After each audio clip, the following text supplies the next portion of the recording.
Alright then, hello there. Second practice in Hungary.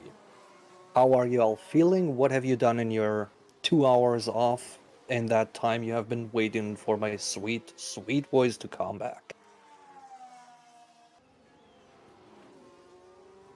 Hello, Adam. Welcome on in. Nice to see you, Gav. Nice to have you here. So yeah, I have just been out doing some crappy adulting stuff, like paying bills, and yeah, stuff like this, like nothing too pleasant. I hope you had something better to do on your Friday morning, evening. David, the correct way for Kubica is Kubica. Kubica. Alright, so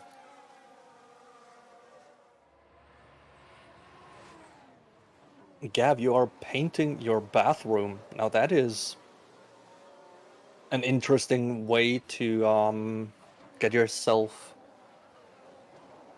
entertained throughout practice. Ooh, Nash has been exploring our Discord server. Yes, that is right. We do have a Discord server.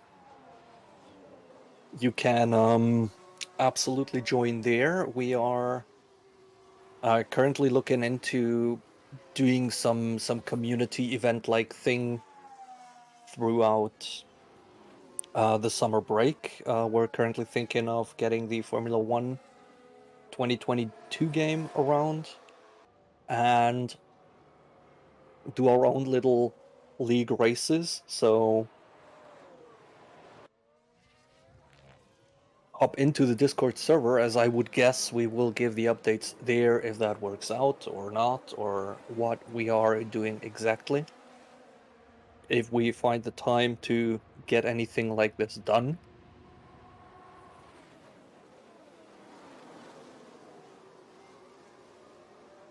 Also, just so I have this done, basically do make sure to give the stream a like as we are doing this.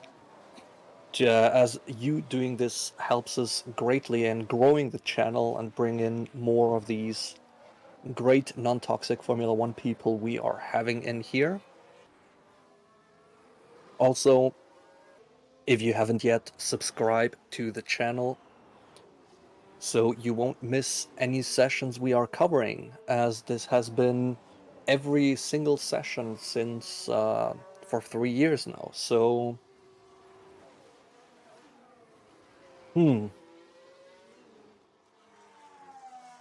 Nash, those question on what would be the league settings and would it be on PS4? We don't know yet. Like, we really just came up with the idea basically an hour ago, so we are still working things out. So just stay tuned on the Discord server. We will bring you updates there on if we're doing this, how we're doing that, how you can join, and what exactly is going to happen there or not. What do y'all think about Aston Martin's new rear wing? Is it legal or not? Good question. I haven't seen any scrutiny towards the wing, so I'm going to assume it is legal. And watching Free Practice 1, they don't really get very, very big, how do I say this? They don't seem to have a very big gain from the new rear wing. So I'm not sure if anyone's gonna protest it in any way, so yeah.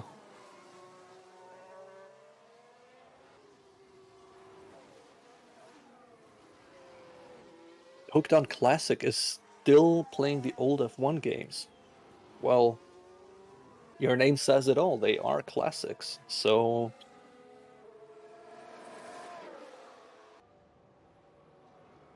Yeah, Sebastian Vettel definitely is a big part of the life in F1.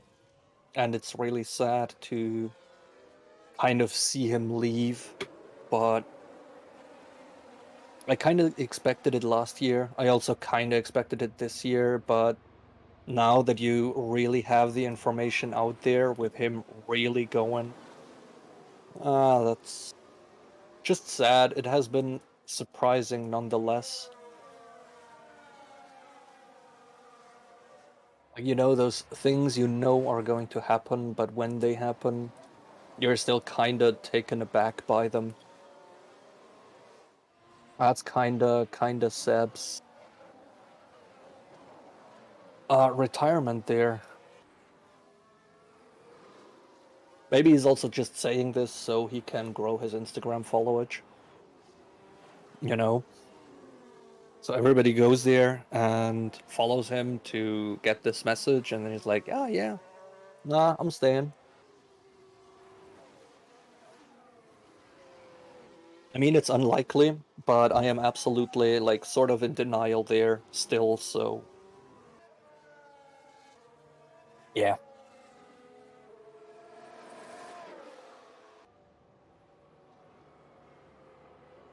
But yeah, Rolf's good point, like with Kimigon also, and now Seb.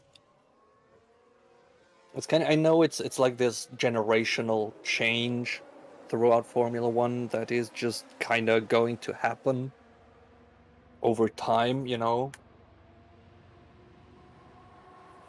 But yeah, it's kind of unfortunate.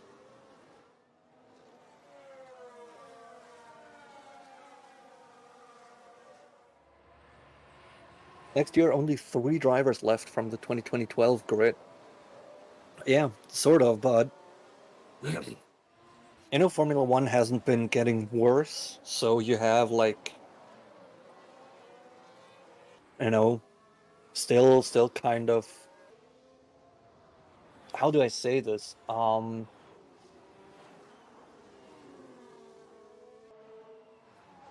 We still have good drivers. Like Formula One is still good, you know, and everybody has to retire at one point or another. So MQDT. I think that is a great question also maybe for a poll. Like if you would lead the Aston Martin team, would you rather choose a young driver in or an experienced one? I would definitely, most definitely go for an experienced one.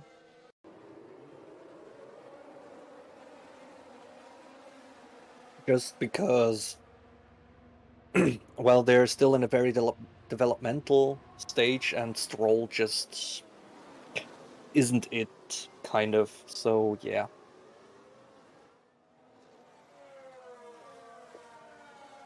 I would definitely love to see Seb getting a last podium, maybe even a win before he retires.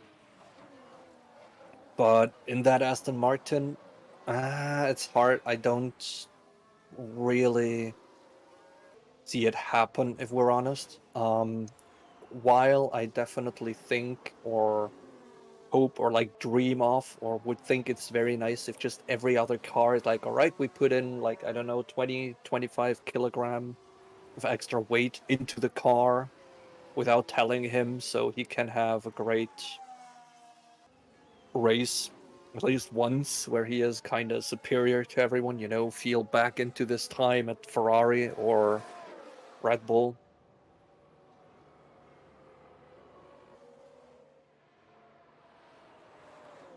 So yeah, Hulkenberg for Aston Martin, I could see this, yes. Or maybe they will get rid of Stroll as well and get Hulkenberg and Piastri in or something. I don't know. I would really like to or want to see Piastri. Yeah, Mr. Beast is the best, says it right. They should just let him win Abu Dhabi.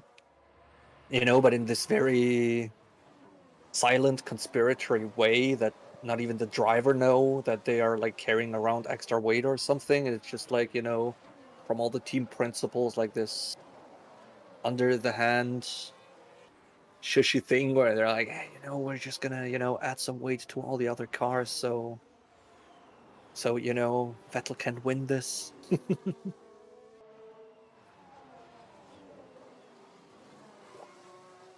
But I mean, he has his 4 drivers' championships and kinda ended or is ending his career in a very beautiful way on how you would expect someone like him to end it, basically with just, drifting some 100-year-old Aston Martins around the track, going out on a scooter on the next track, being a great mentor basically for everyone on the team, being very liked by everyone around the paddock, and just, basically went out from a winning team to try and help Aston Martin get up there and become a championship contending team, help them with development. I think that was a pretty nice arc he had overall. So I think even if he doesn't win a last race, I mean, it would make me incredibly sad. But if he doesn't win that, I think he still had like a very nice kind of, well, career arch with getting into Formula One, being strong in Formula One, becoming a world champion 4 times throughout his career, and now just kind of taking it slow and easy with a rather weak team where he just helps developing and get them up there. I think that's quite nice. Yeah, Sap still has a nice collection of cars. You're absolutely right. So, the problem is, as far as I know, he is living in Switzerland. And I live in Switzerland, so I can tell you, I know for a fact that round course racing, like Formula One or DTM or hybrid endurance races, all these things are highly illegal here. It's like around the 70s where Formula One was really, really dangerous. They just kind of decided to get course racing banned like altogether. So, eh, unfortunate, kind of. So I guess we won't see Seb race here, at least. So, yeah.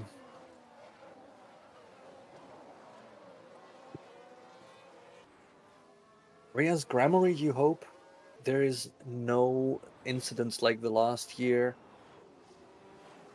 Yeah, and no. Like, on one hand, I want them all to just have a peaceful, easy, like, race, no damages, no contacts, and nothing. On the other hand, it is just spectacular if they crash, and I kind of like it. Maybe I like it a little bit too much, even. But as long as no one gets hurt, I gotta be honest, I like to see one or another driver crash out. So, yes.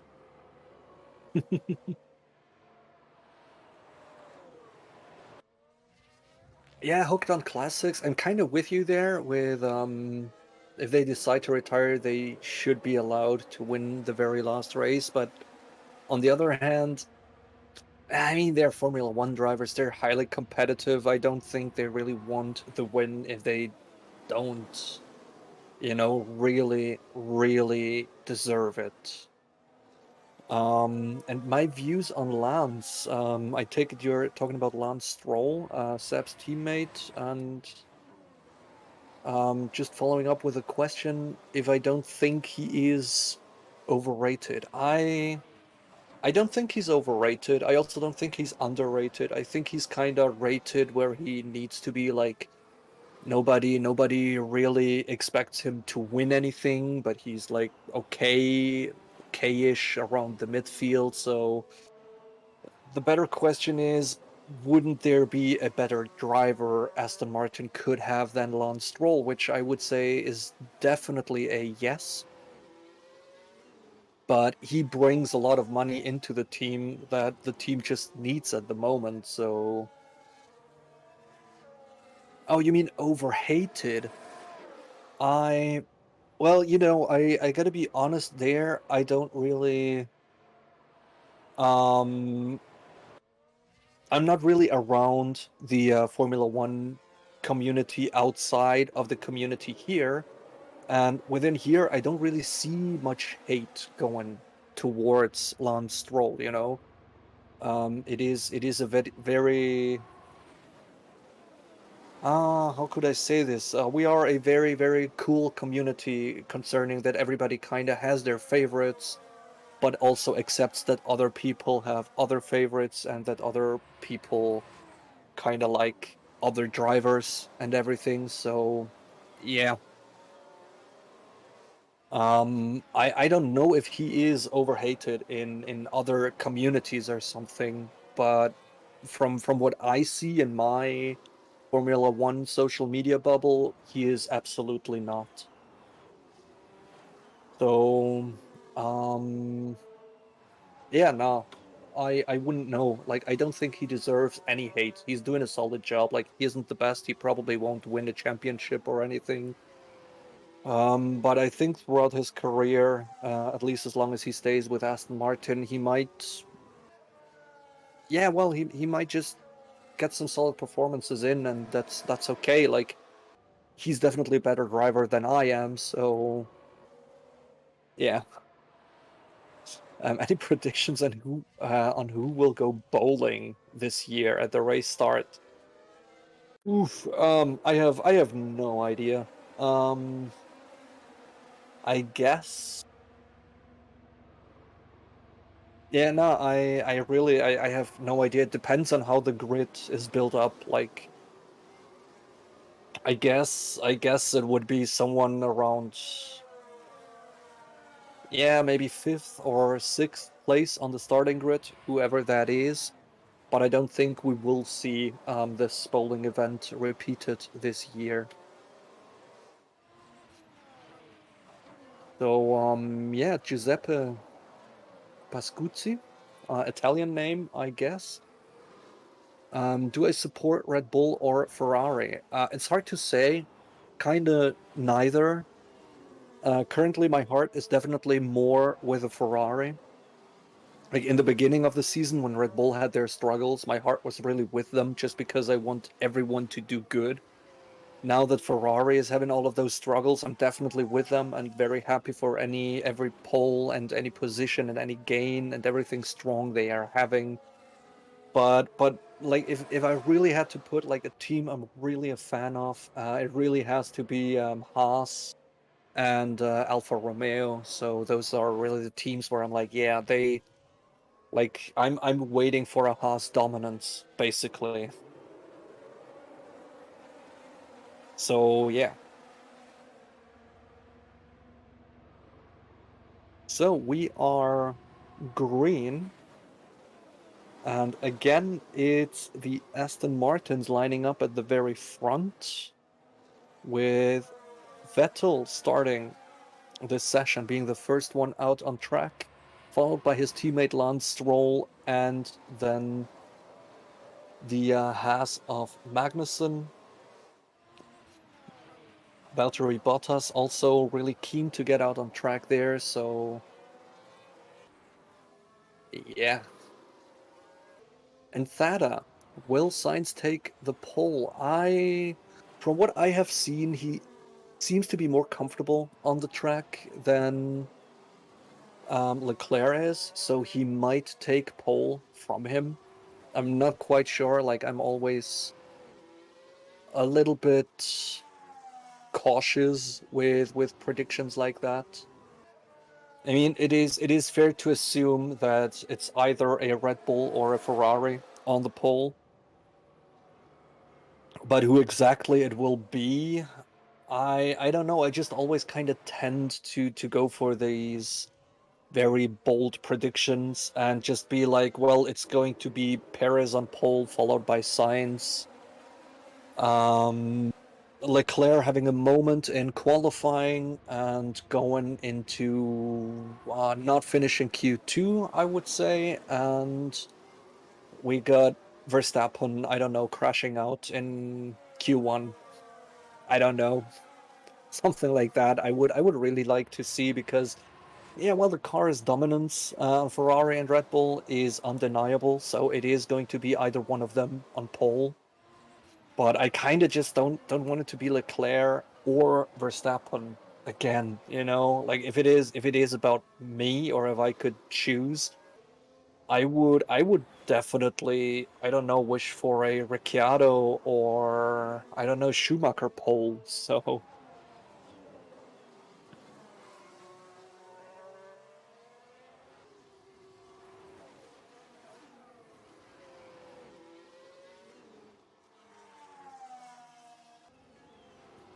yeah, Max, Emilian, Verstappen, the white Ferraris, the Hasses, the Rabbits. I would like I'd I don't know, eat I don't know what would I eat. I would eat crayons if they get pole, but I would be happy for them to do so.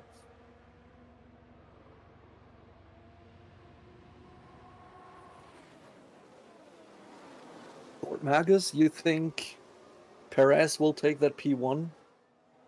Yeah, he deserves it. Like I'm with you there. I'd be happy for him.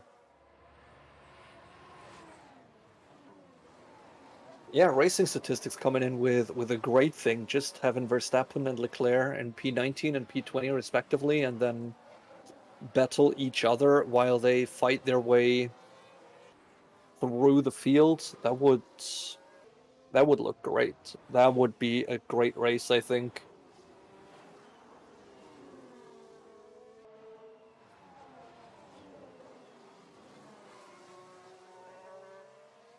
How about Russell P1? Yeah, I would be happy for him too. Like from all the Mercedes dominance we've had the past years, I kind of think they're doing quite okay at the top of the midfield at the moment. I think we should just kind of leave him there, or leave Mercedes there for this season, maybe even for next season, and then working on basically not getting the midfield up, but rather getting Ferrari and Red Bull down into the midfield. I think that would be said better, but I expect Ferrari to be very strong next year, as you know, their engine is performing way better than the Red Bull power unit, like apart from the reliability. But well, you're not allowed to make any performance upgrades on your engine until 2026, but you are allowed to make reliability upgrades. So once Ferrari get their reliability together, I think we might look at a Ferrari dominance for the next few years, even. Of course, provided they set up a guillotine at their pit box and just kind of behead their strategists after like two wrong calls or something.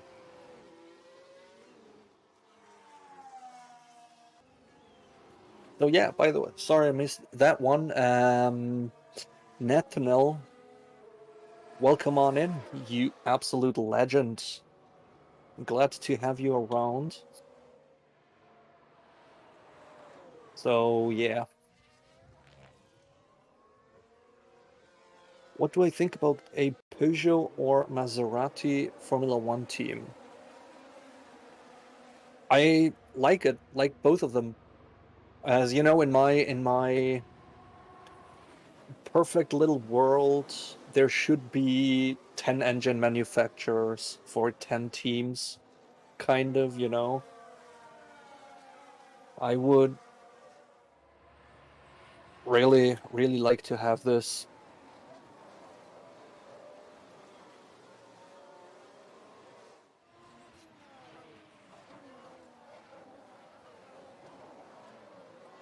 Michael, medium is better than the softs on this track. I wouldn't put it like this. I would say mediums are better than the softs on this track with these temperatures. So yeah, Dodge F1, that would be fun as well.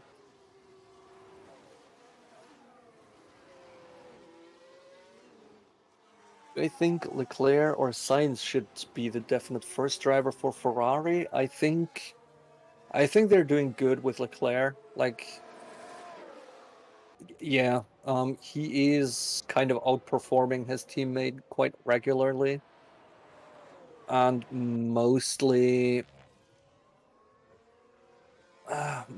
he gets outperformed by his teammate due to technical issues or strategy blunders of his pit walls. So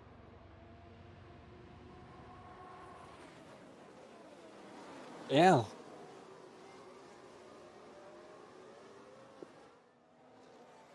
Maserati powering Sauber.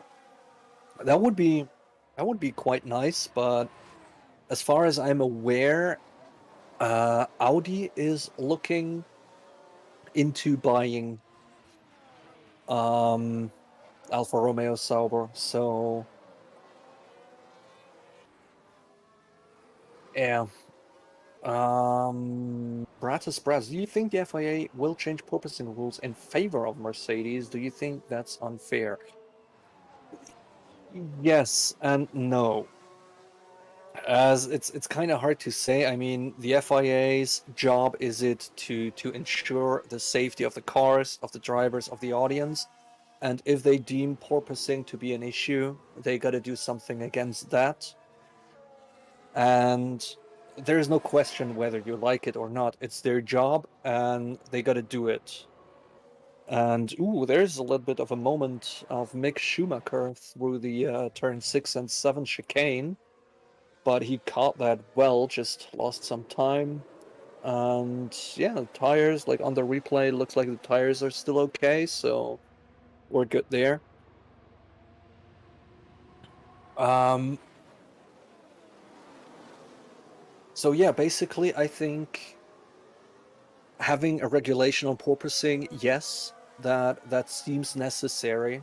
Um, Maybe the driver have also just been over dramatic to kind of force a decision of the FIA there, in hopes it will favor them. But the current, basically, like, I don't know, it's every other day I read something else about this porpoising regulations. So, Rod H, where does Porsche fit into the picture? I will come to that in a second. Um, so yeah, basically, if they implement a ruling like it was deemed to be at first, where they just like, we are going to measure your vertical acceleration, and if it basically exceeds a certain limit per time, like a certain bounce per minute or g-force accumulation per minute or whatever, the car will be deemed unsafe and you will be disqualified. I think that is a very, very nice way to put it, as there are teams like Ferrari and Red Bull who are not struggling with the porpoising at all. So I don't think you should punish them with minimum ride height requirements or something, because apparently the whole porpoising issue, it is solvable. It's not like every team is porpoising like crazy. It's just certain teams. So I think you should regulate the porpoising. You should find a regulation towards the porpoising, not towards a workaround of the porpoising that will affect everyone. Kind of, yeah. Yeah, where does Porsche fit into the picture? There have been documents kind of leaked or published, I'm not sure, from Morocco, I think, that say that actually Porsche bought into the Red Bull team with, I think, 50% of the team going to Porsche, and they will apparently take over the Red Bull power unit manufacturing. But I don't know if it will stay as a Red Bull power unit or if it will become a Porsche power unit into Formula One. But that's basically the current state of information I do have. Bretus, you're very welcome for the answer there. Like that's what we're here for, answering your questions, or at least what I'm here for, as a sort of a race engineer myself. So yeah, I will probably be able to answer quite some of your questions. So Sort Magus, will that be good for Red Bull? I The thing is, it is all very covert, you know. I don't really know, like, did Honda just kind of detach from the power unit but keep their engineers there, which means they would still have basically the same team just working under a new name, so Honda can keep their CO2 neutral goals, just with basically having the engineers from the Ferrari, from the Formula One thing, basically going to a new company in quotation marks and keep producing it, or if actually Red Bull just got all the information and now has to take care of it themselves. If we're with the first thing, where we still have the Honda engineers working on the Red Bull power unit, I think it's bad for Red Bull to give that over to Porsche, who hasn't done anything in quite some time. On the other hand, if the Red Bull power unit basically is made by Red Bull people and got the very all the information and the construction plans and all the engineering data about the engine, it will be great with Porsche because they basically just take over for Honda and don't have to do any of their own research into it, basically, but they can just pick up where the other ones left off.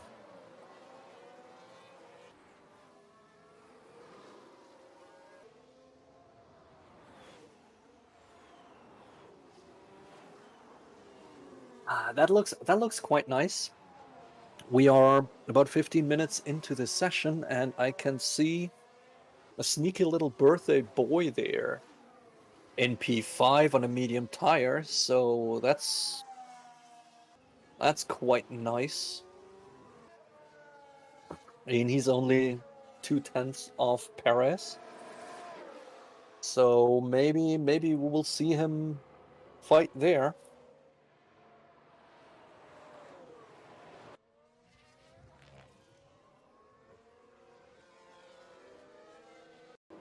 With Porsche buying Red Bull, you think Honda will take over AlphaTauri?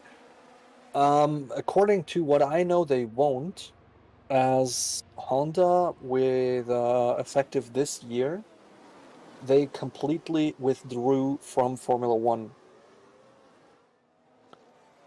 So there is no more Honda in Formula One, which is why it became the Red Bull powertrain, the Red Bull power unit.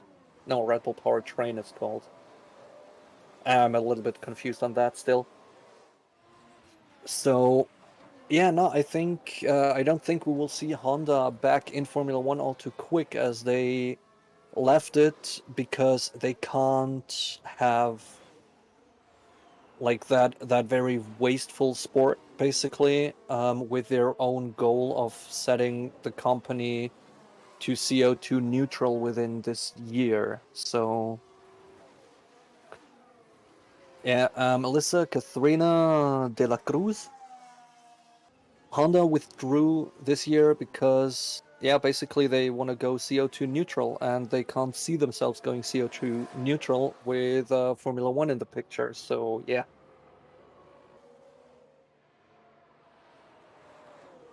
What if a Netflix F1 car sponsor? I don't think that's going to happen. I think we would rather see Netflix as a general F1 sponsor, like Rolex, for example, or MSC, Lenovo, and you know, all of those having the banners around the track.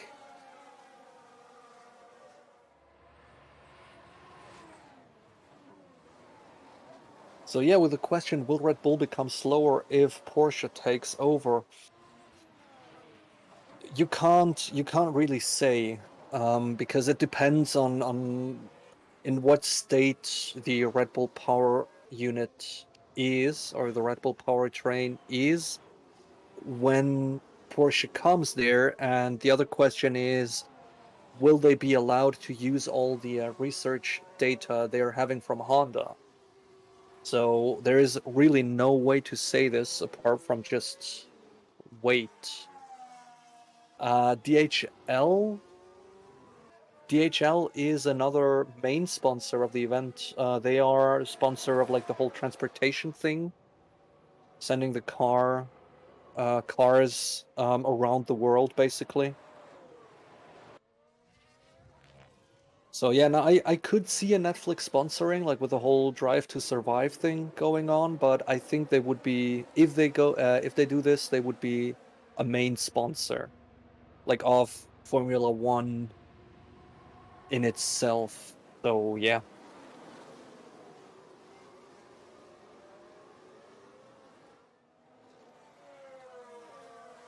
The only way you can do it, true Formula One fans don't watch Drive to Survive. Eh, I don't know. I like watching it and then get angry at how wrong they got it. It sounds kind of stupid, but I really just am like, yeah, the new season of Drive to Survive is out, and then I watch it and get angry on how shitty it is made. But also, I think Drive to Survive is something we should be really thankful for, as it brings a lot of new people into Formula One. And I think it's quite nice, like, you know, if you got that friend who's like, yeah, it's kind of cool, but I don't really understand it, and you want to give them a gateway thing into Formula One, understanding it, like giving them a recap of the seasons. I think Drive to Survive isn't too bad. You should just know that they're kind of hyping things up a bit and that things are not really in chronological order. But yeah. Yeah, season 4, so much wasted potential. Way too much wasted potential. Like, I still kind of cry myself to bed about thinking about it. But I also quite honestly think like Drive to Survive is bringing enough money. Just make it 21 episodes per season, have every race be their own episode, and there you go. So yeah.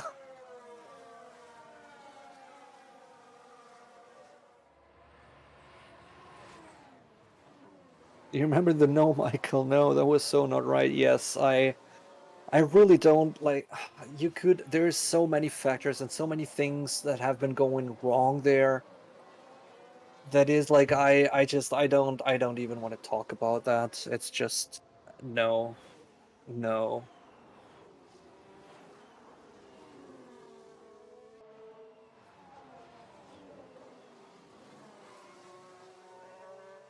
Yeah, Gav, fair point that Drive to Survive has made the F1 chats and forums kind of toxic, but we're safe from it here, and I think I don't know. I think we can kind of, get over this as a community as long as, we're all standing together as being non-toxic and call the toxic people out. I think we will keep it together as a community. So yeah,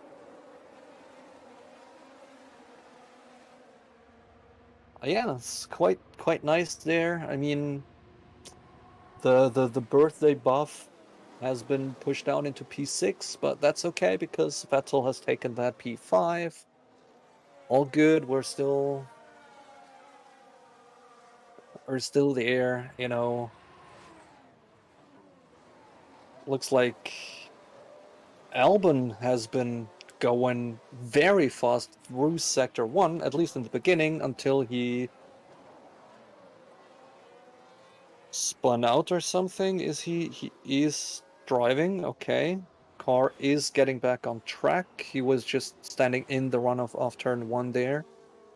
I guess. No, I guess we won't see a very good time of him there. Williams kind of bouncing, and yeah, he just kind of missed his braking point, locked up the rear, and spun out into the over the Aramco logo there, right into the runoff area. Basically, nothing spectacular, just a driver misjudging his braking point.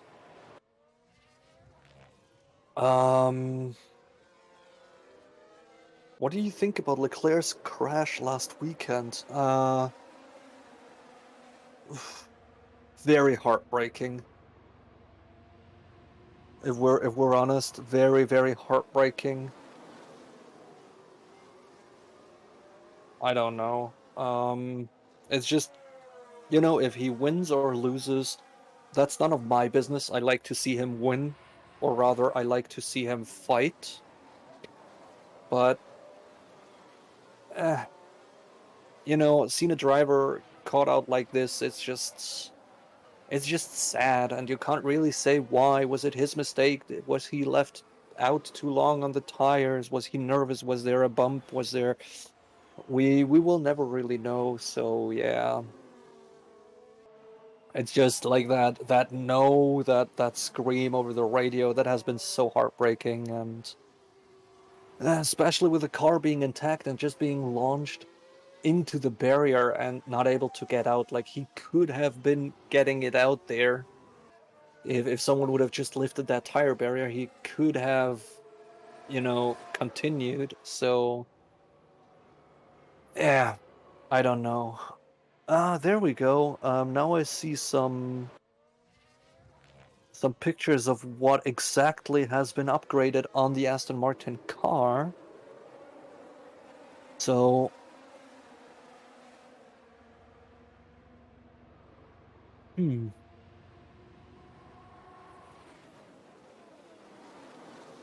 it seems like, I don't know, it looks a bit stupid if you ask me, but I'm no aerodynamicist, but I think it looks legal to me. Wait a minute, I sound different today. I don't know. I have been doing some voice practices, as I have had a very over nasal voice before, and that kind of made talking hard over time. So I got myself some, well, basically gumdrops that should help keeping the voice smooth. So, don't know. Prince Slav Mishkin. I might sound different, sure. I just did some voice exercising throughout the past weeks, and I think they start paying off. So, yeah, nah, not a better mic. I'm still in the exact same equipment as always. Maybe it is because my air conditioning isn't running anymore, because the heat wave's over and the air around me isn't as dry. Wait a minute, who are you? And yeah, Michael Williams kangarooing, I don't think so. Like, Albon has looked a little bouncy before his spin, but it might just be bumps in the track or something.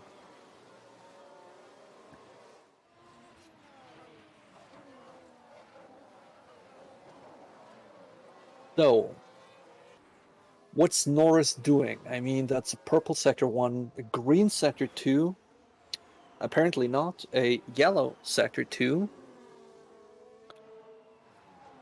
But having a McLaren making the fastest sector 1 time, that's nice, especially as sectors 1 and 3 are kind of identical, so oof. Okay, good. No, that wasn't a tire blowout. I'm very sorry. He just dipped it into the grass there. Huge pile. Goddamn, that scared me. But Norris goes fastest overall with a 1 minute 18.662. That's quite impressive in front of that. But yeah, like, wow, his tire dip there. towards the end. Damn, that got me a little heart attack right there. On first glance, it looked like his tire just blew out into the dirt there, and he would be like hurling down into the straight or something. God damn it, Norris, don't do this to me. You know, take a little. You know, I'm an old man commenting Formula One, and I like Norris, so please don't. Holy shit. Woo.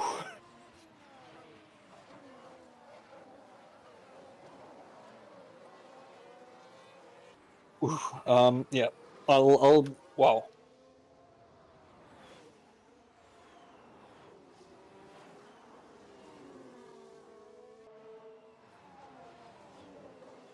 All right.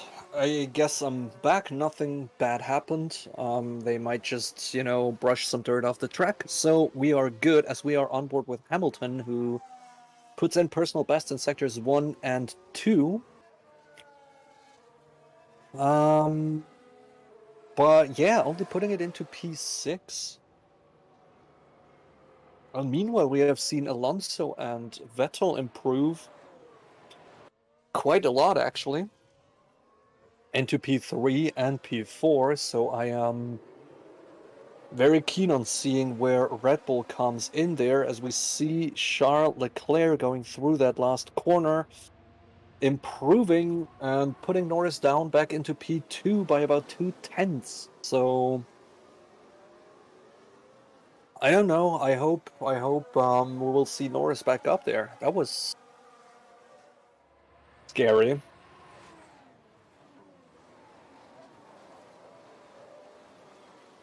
Lando Norris to Red Bull after Perez retires or something.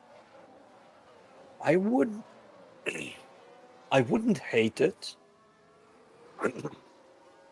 I definitely wouldn't hate it, but I'm not sure if McLaren would let him go, as well, McLaren is sort of, really, really betting a lot of money there on the youngsters. So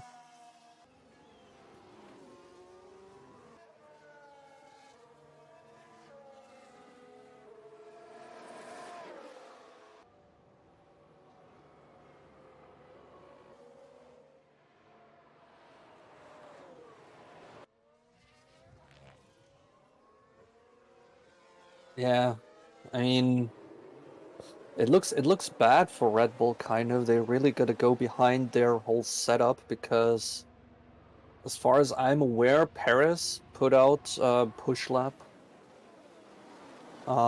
He is looking like he's still having some greenish sectors, at least in personal bests.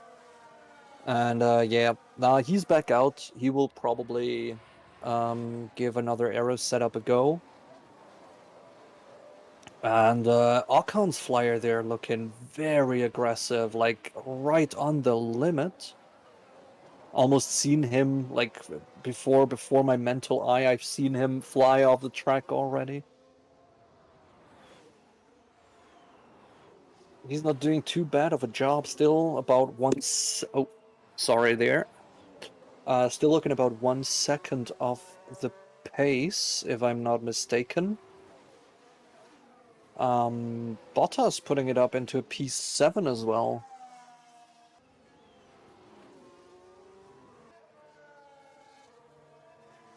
So there we go. Ocon putting it into P10. Still half a second off of Alonso, a little bit more, like 6.5 tenths or something. That's not too good. So,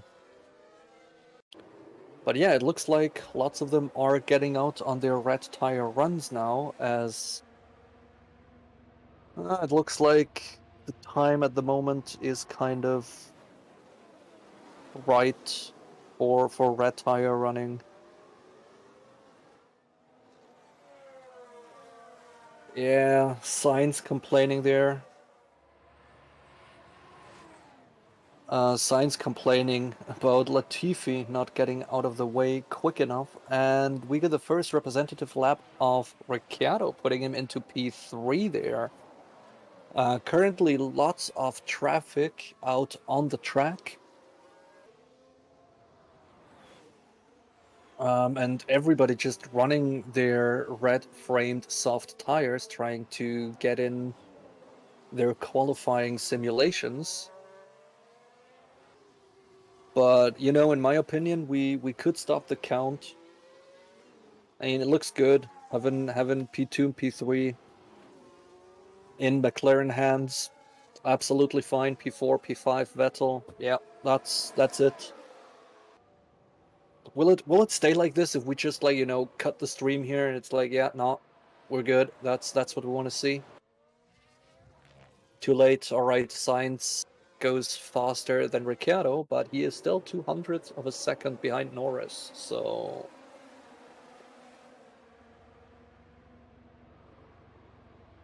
yeah, I'm not sure how official that whole thing is, or how far we really know about this, but as far as I'm aware, Ricciardo decided to stay with McLaren into the next season, so apparently they came to some sort of agreement also about his performance and about the car, and since then, it looks like he is, yeah, found back into his groove, basically, so...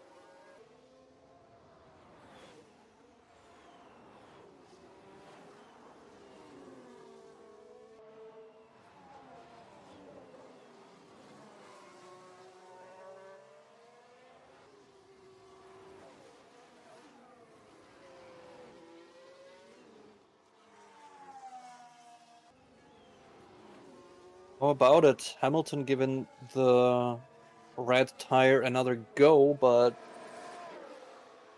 not really putting anything together there, as Russell seems to have aborted his lap, so doesn't look like there's too much going for the Mercedes here, as well, there is a lot of traffic out on the track, and I'm really wondering why Albon is still in the pits. Might he have gotten some damage from that spin? I mean, it is very, very untypical for a Formula One car to lock up the rear tires instead of the front ones, so it might be a gearbox issue or maybe some, I don't know, backfire of the engine or something at the wrong moment. Could all be, so they might have another look at his car.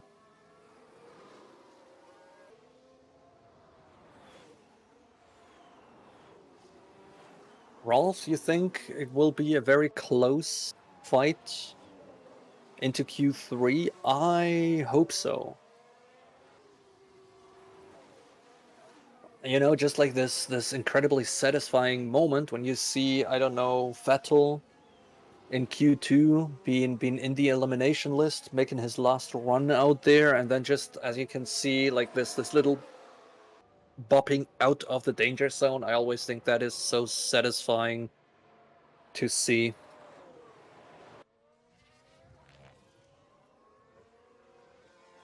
Carol, I legend. Why am I a legend? I'm just rambling on about some weird Formula One things I'm seeing.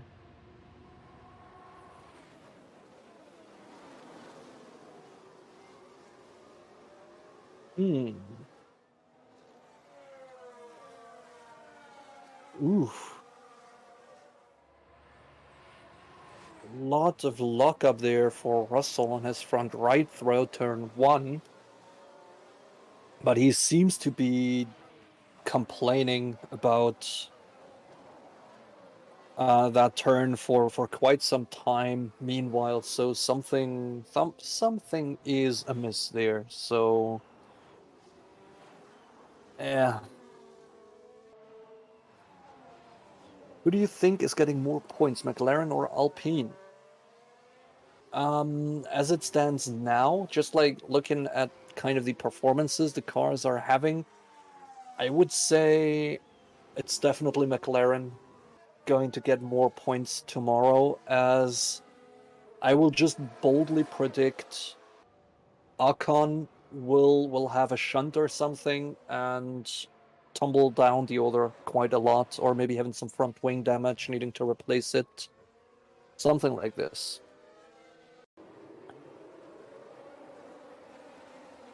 Shadowhunter, yes, I am doing good. I know, quite happy to just be standing here and talking about Formula One and the free practice session 2 with my favorite community, who are all absolute legends and have definitely liked the stream and subscribed to the channel to not miss anything we upload here. So, how are you doing?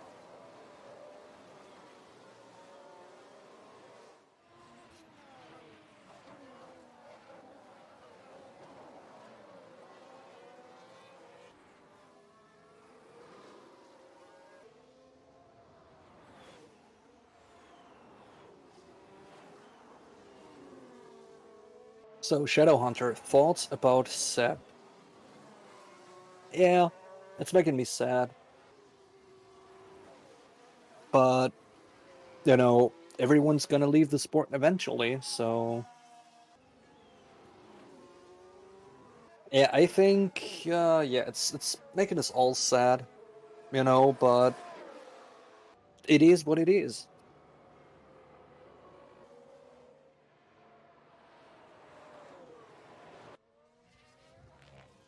But yeah, we haven't seen Albon back out on track since he had that spin.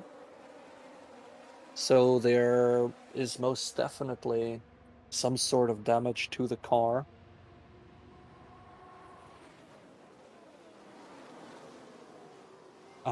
Can McLaren challenge for a pole position?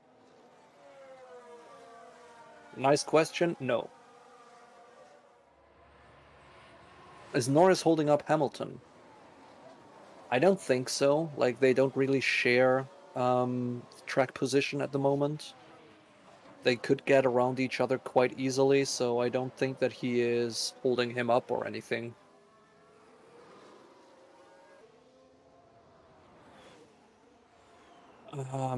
Ooh, James Bond coming in with the real question there.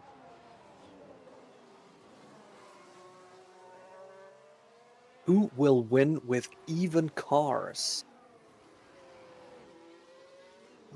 I mean, we can reduce that down to basically 10 drivers, because we all have this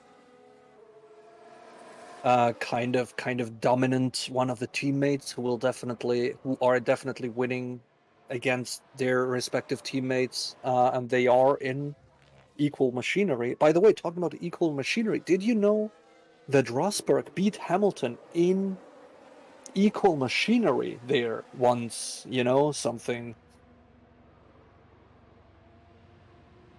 How was practice this morning? Quite good. Kind of uneventful, as most practice sessions are, but it seems to evolve. Like, the whole free practice thing seems to just evolve to me talking to you in chat. So that is um, absolutely great. So it has been entertaining, while not too much happened in practice itself. But we were discussing about what manufacturers or teams we would like to see into Formula One, which has been escalating quite a lot, actually.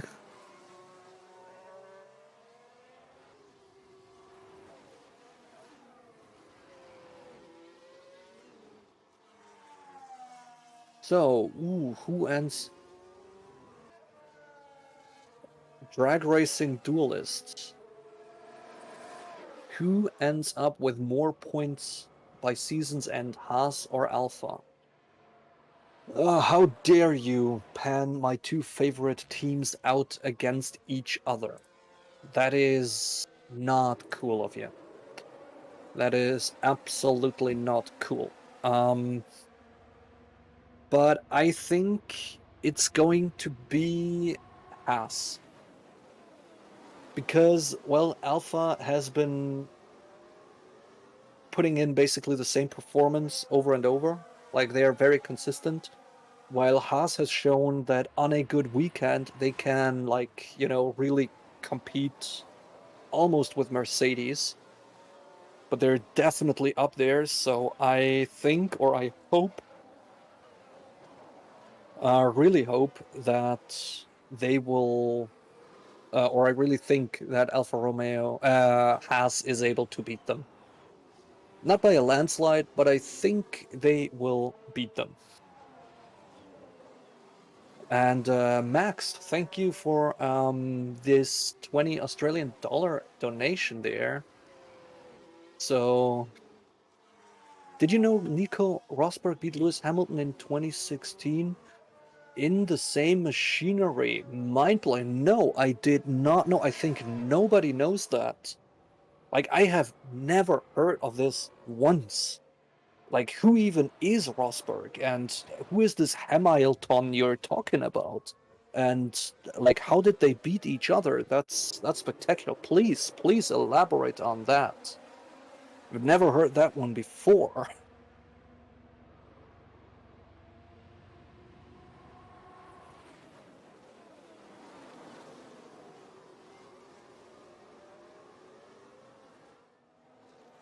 An Octopus F1 team. Yeah, they're driving with 8 tires instead of 4. But they always ever have 4 tires on the ground, and then they like stake around with like switching between soft and hards with just, suspension things. What do I think about Haas's upgrades? I don't know. I just know they brought upgrades, and there has been an interview about those upgrades, but they haven't really said what the upgrades were. So I don't know if I'm looking at the timing sheets from Free Practice 1 and if I'm looking at the timing sheets now. By the way, with another roughly 15 minutes to go, I don't think the upgrades were too good because they are not even in the points at the moment. So yeah,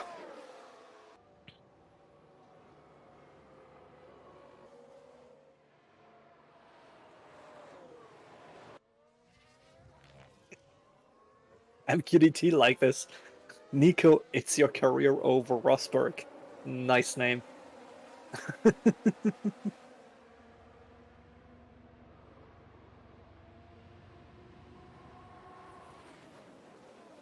Shadow Hunter, you're gonna jump off? Alright, it has been nice having you around.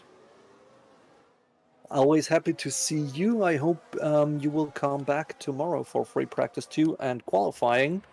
And then, of course, Sunday for the race.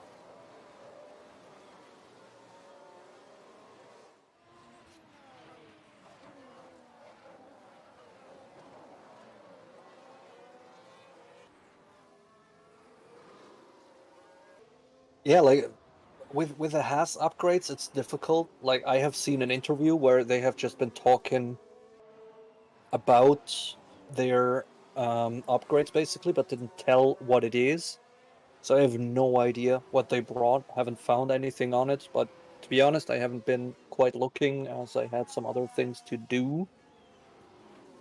And now, yeah, the only thing I can really have a look at and judge it is their free practice times, which yeah, don't look too well. Like, they have been better throughout free practice before, so I don't really have anything else to judge it from. But I'm not really keen on putting out prophecies. I'm just gonna look at qualifying, and then we will know for sure. So there we have a question. Which of fee motorsport like NASCAR, is that a free or a fee? Fee motorsport like NASCAR, Formula One, MotoGP, V8 supercars. What are teams you follow in or other sports, not just Formula One? Hendrix Racing NASCAR, Ample Red Bull, Raving V8 supercars. Um, I don't like it's. I can't, due to my job, I can't really tell you what teams I follow because it's also the teams I work for. So I will just kind of brush over that question. But we have our apprentice in the company. He is an FIA rallycross driver, quite successful. Just turned 18, got his first sponsorship contracts and everything. So, yeah, I think I'm just gonna say I support wholeheartedly. I support for racing.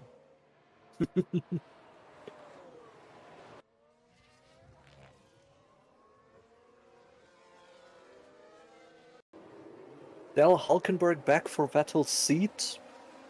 We have been discussing this. It's not off the table.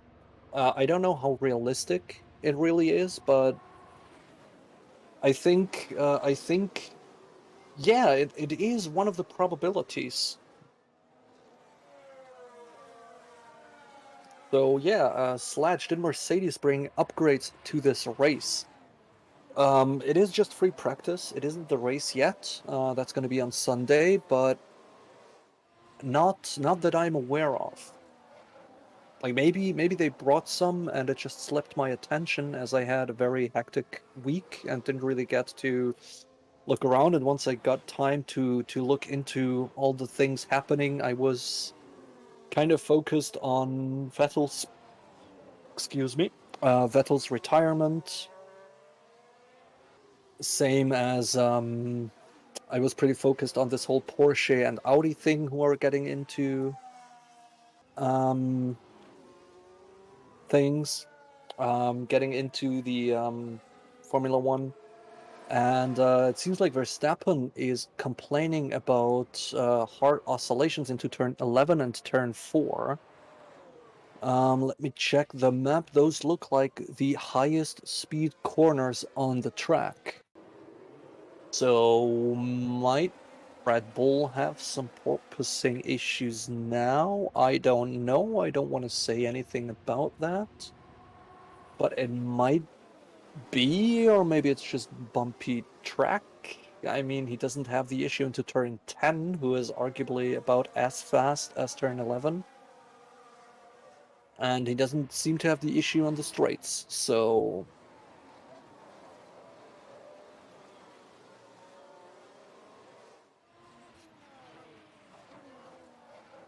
So yeah, do I watch the W Series? Hooked Classic? No, not really. Like, really actively watching, I just do DTM. And Formula One. Apart from that, like sometimes I see some sorry. I just read that Galaxy and that's just kind of fun. It's kind of reflex whenever I read this, I just gotta read it out. Yeah, no, W Series and also like the WRC and everything. I just watch some highlights if I get them recommended somewhere, or when I'm talking to other people about this, I'm going to look some highlights afterwards. But it's not that I'm actively following that. Do you think with the rain forecast tomorrow we might see an exciting qualifying race? Chris, absolutely, especially because it isn't really a rain forecast, as in it will rain in the afternoon, but more like they will expect short and heavy rain bursts from thunderstorms in the afternoon. So it might be that we get a Q1 completely dry and a Q2 on heavy wet tires. So that's definitely going to be very, very exciting. At least I hope it will be very, very exciting. And just for you to like have me put that out there and tell you about it, we do still have a sneaky little Lando there in P2, just clinging on to that place.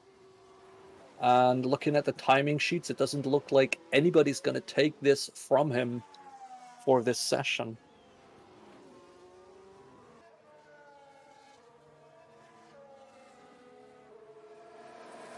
So yeah. Haas versus Aston Martin, which is better? Hard to say. I'm just a Haas fan, so I'm going with Haas. Yeah, I'm gonna go with Haas just because, you know, they're my favorites, so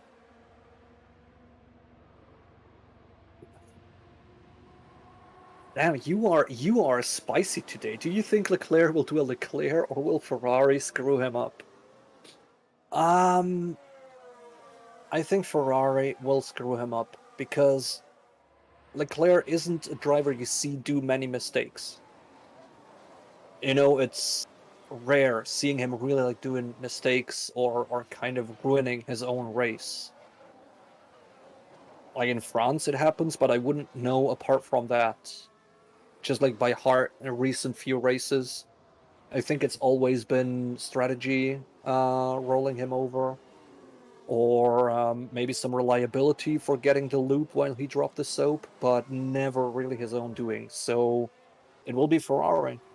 Like basically his pit wall kind of um, doing naughty things to him once again.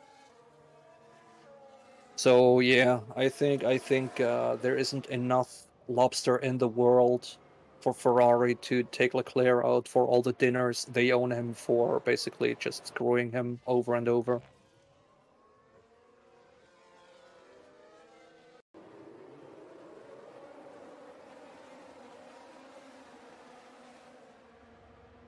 And what's happening with Checo's poor performance? That is a good question. Like he's just sitting there in P9, running a medium currently, so probably high fuel or race pace simulation right there.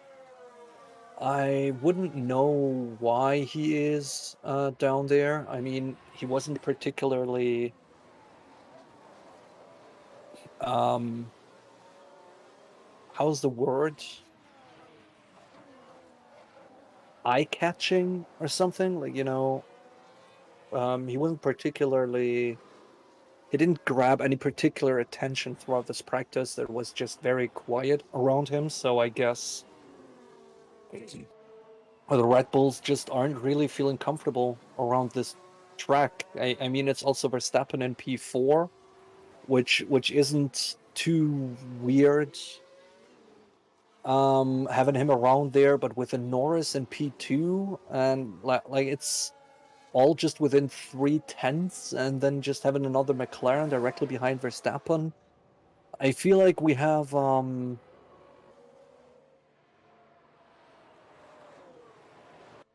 oof.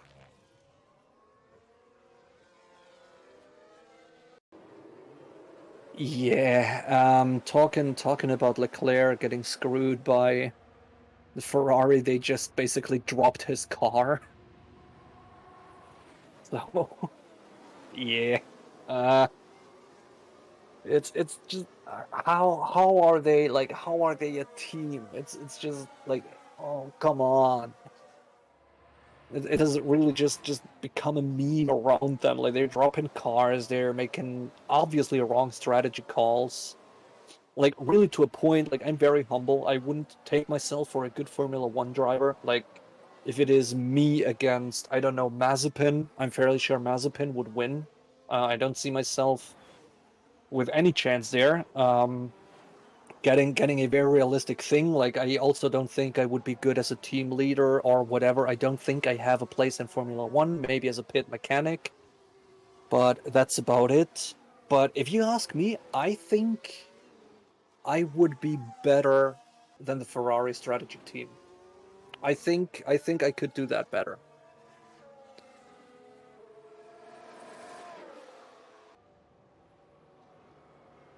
And I don't really say this a lot. Like mostly I'm kind of humble there and be like, yeah, no, they're the experts. They're doing this, but yeah, no, I would make the better strategy calls than the Ferrari strategy team does. Absolutely.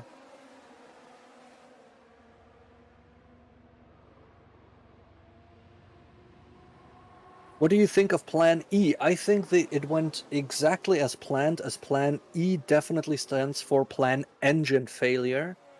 Same as Leclerc's Plan B went out perfectly with Plan Barrier. So yeah, no, I think their plans are working out quite well. Plan A for all in, and then plan B for barrier, or you go further down until you have plan E for plan engine failure. Yeah.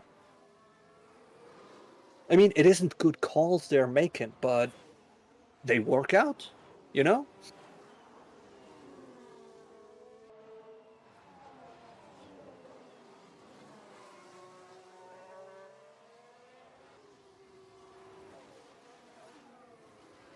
Yeah, plan C for crash. What is a Ferrari plan D? I think it's just a general plan for a Ferrari DNF. Not really specified. Then we have plan E for an engine failure. What is plan F?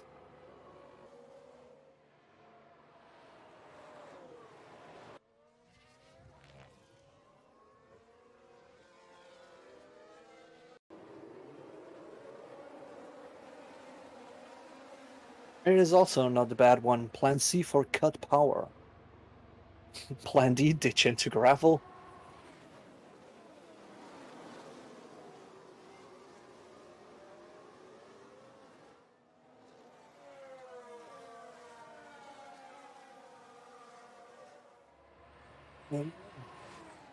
A lot of drivers seem to struggle with finding their limits into turn 11 there. And we have seen Leclerc going off there. We have seen Magnussen, Schumacher, Hamilton going off there. I think we've seen Joe going off there once. Plan E for evil.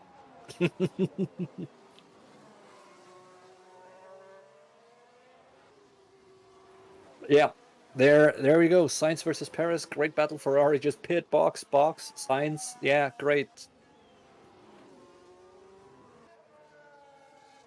Yeah, that's kind of it. Like it was a great battle between Perez and Sainz. Like it was great to watch, and I honestly I like them both equally. I didn't care who wins it. It was just a great battle to watch. Over all of those corners, they have been fighting and getting back at each other and covering it off and going around and everything. Nice. And then they just call him into the pits. Like the moment he has overtaken Perez, they call him into the pits. And as if that wasn't enough, they also had a slow stop. So yeah, not Plan M, make Leclerc depressed. Plan F for fire. Plan P for panic. I like that one.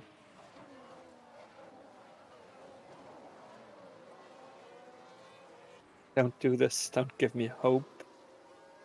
Plan D, yeah. Ooh, nice. Plan A for attack the walls. Yeah, can see that happening.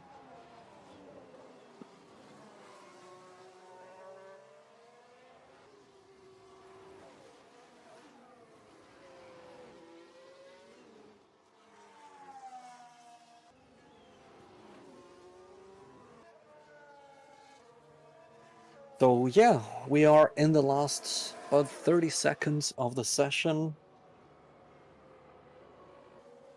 There has nothing been happening on the timing table, some snaps of oversteer. It's just, I don't know. I think Free Practice 1 is more becoming a podcast where we will just talk about what Ferrari's plans are.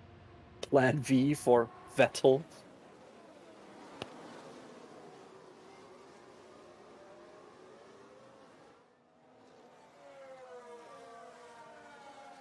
Plan O, you know.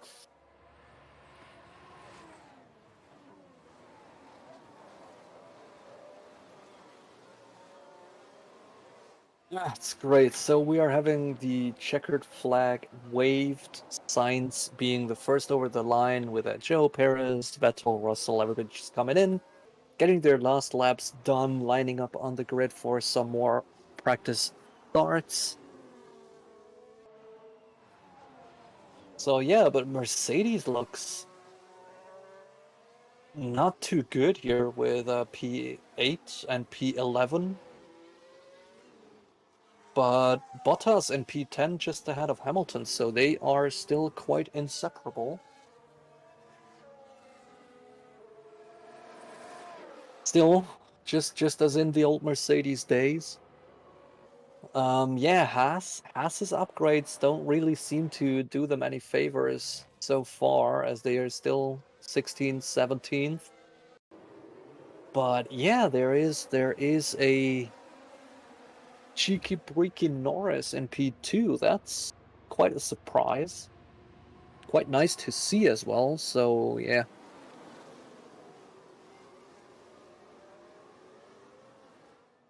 And also seen Ricciardo in P5. That's if that is any representative, like one can hope. I mean, it's free practice, it's not sure stuff, but if that is any representation of what we're going to see tomorrow, especially in qualifying, like that is looking fine there. Also with Alonso and Vettel in P6 and P7. So yeah, that is something I'm quite looking forward tomorrow.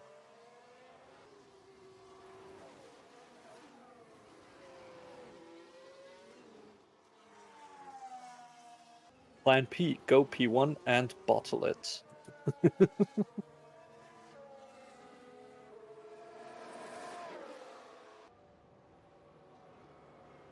So yeah, there we are. That has been free practice 2. Drivers are just lining up, but I think that is going to be about the moment I am signing off. So thank you all for being here. Thank you all for being so awesome, and especially for just knowing all the little bits and bobs around. Whatever I don't know. Great Great talking to you as always. Remember to subscribe and like the stream. It won't cost you anything, but it helps us out a lot. And we are covering every single sessions for about 3 years now. So yeah, my cat is raging for food. So remember, just do one random good deed a day for any stranger you encounter. So that helps them out a lot, and eventually it will all come back to you. See you tomorrow. Thanks for chatting. Thanks for staying around. Thanks for being the awesome people you all are. And we will, yeah, meet again tomorrow, I guess, for free practice 3.